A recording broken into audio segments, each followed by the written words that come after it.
Chapter 2 is literally titled On Fear. If you're just here for quick entertainment or whatever, you're scrolling through Facebook or YouTube or whatever, then just save this and listen to it later when you have some time. But if you're ready, settle in, and I'm going to read you maybe a couple pages of this.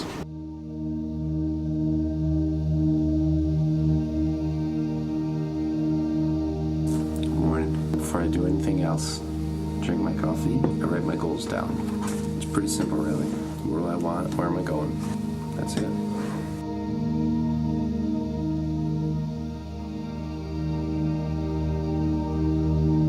Next, I like to read something inspirational, kind of get me in a good mindset for the day.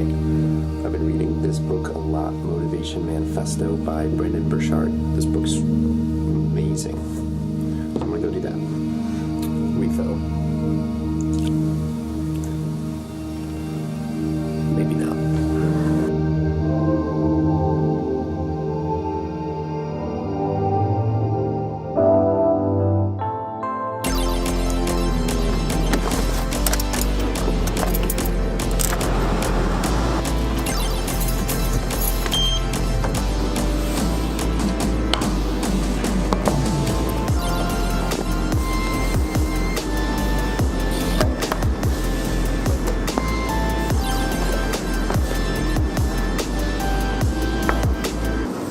Time to work. So I was getting ready to do some work here, but I have a hard drive that's full, so I'm currently sitting here waiting for this to copy all that stuff.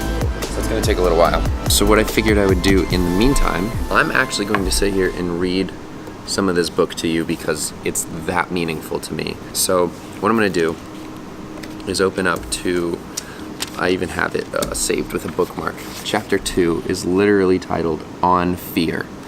And I'm just going to read some of this because I think it's magical. So if you're just here for quick entertainment or whatever, you're scrolling through Facebook or YouTube or whatever, then just save this and listen to it later when you have some time. But if you're ready, settle in, and I'm going to read you maybe a couple pages of this.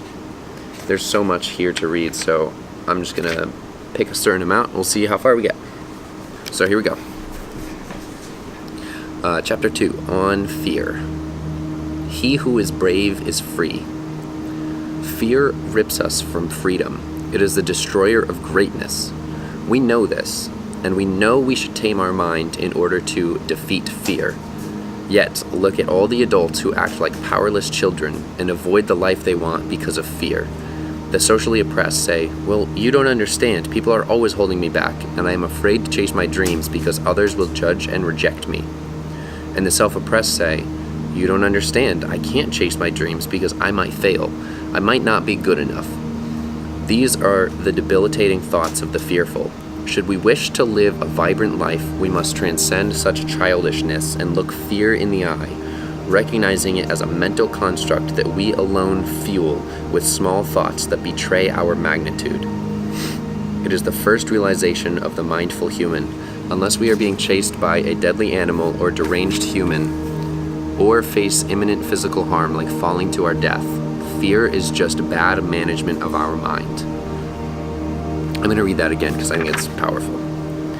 It is the first realization of the mindful human. Unless we are being chased by a deadly animal or deranged human, or face imminent physical harm like falling to our death, fear is just bad management of our mind. That's so powerful. Okay, continuing. Today we are faced with a multitude of placaters and licensed professionals, many of whom have never actually transformed lives, who try to fool us into believing fear is a positive emotion in life. They say, fear is natural, or a little fear will motivate you to try harder, or fear builds character. But in most cases, this is wrong. Fear is the thief of humanity's light. It may be a necessary instinct that causes us to make smart choices to flee from pain, danger, or struggle, but we must be wary of it. More people find harm in life because of fear than benefit by it. Those who seek to make fear a positive thing are justifiers, not sages. They aren't champions of consciousness. Attempting to conceal fear as a friend is like forcing a wolf to be a pet. Soon the pet will eat us alive. Declaring that we will master our fears is the first great leap toward freedom. Our vitality, growth, and destiny all demand that we can topple fear.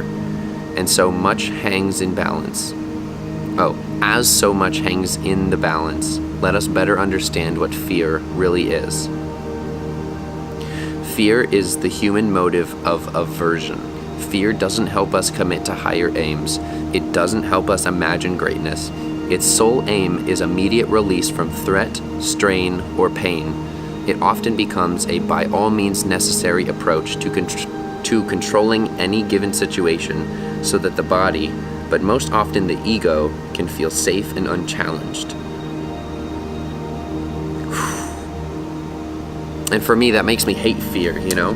It's just like, you know what? Like, get out of here. Like, whatever that fear is, I just want to punch in the face because it's so unproductive these days. And like, I get it. Like, for me, I see that as cavemen and cavewomen, we needed that. We definitely needed the fear to keep us in survival. But we are in such an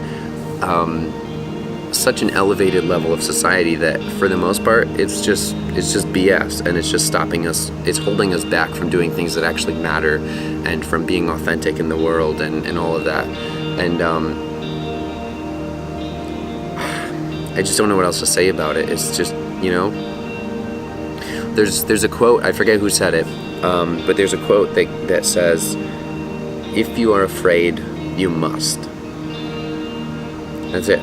If you are afraid, you must. And it's hitting at the idea that whatever you're afraid to do, that's most likely the very thing that you need to do to reach the next level of growth, or reach the next level of your life, or whatever you're looking for. And then at the end of the day, it's a skill, right? Like, being able to face that fear is just another skill. So yeah, I still have 39 minutes for these files to transfer. Anytime I have these little moments of time, like now, where it's just like, I just have to wait, there's nothing I can do, waiting in line at like Starbucks, things like that, what I like to do is hop onto my phone here and just respond to all of you.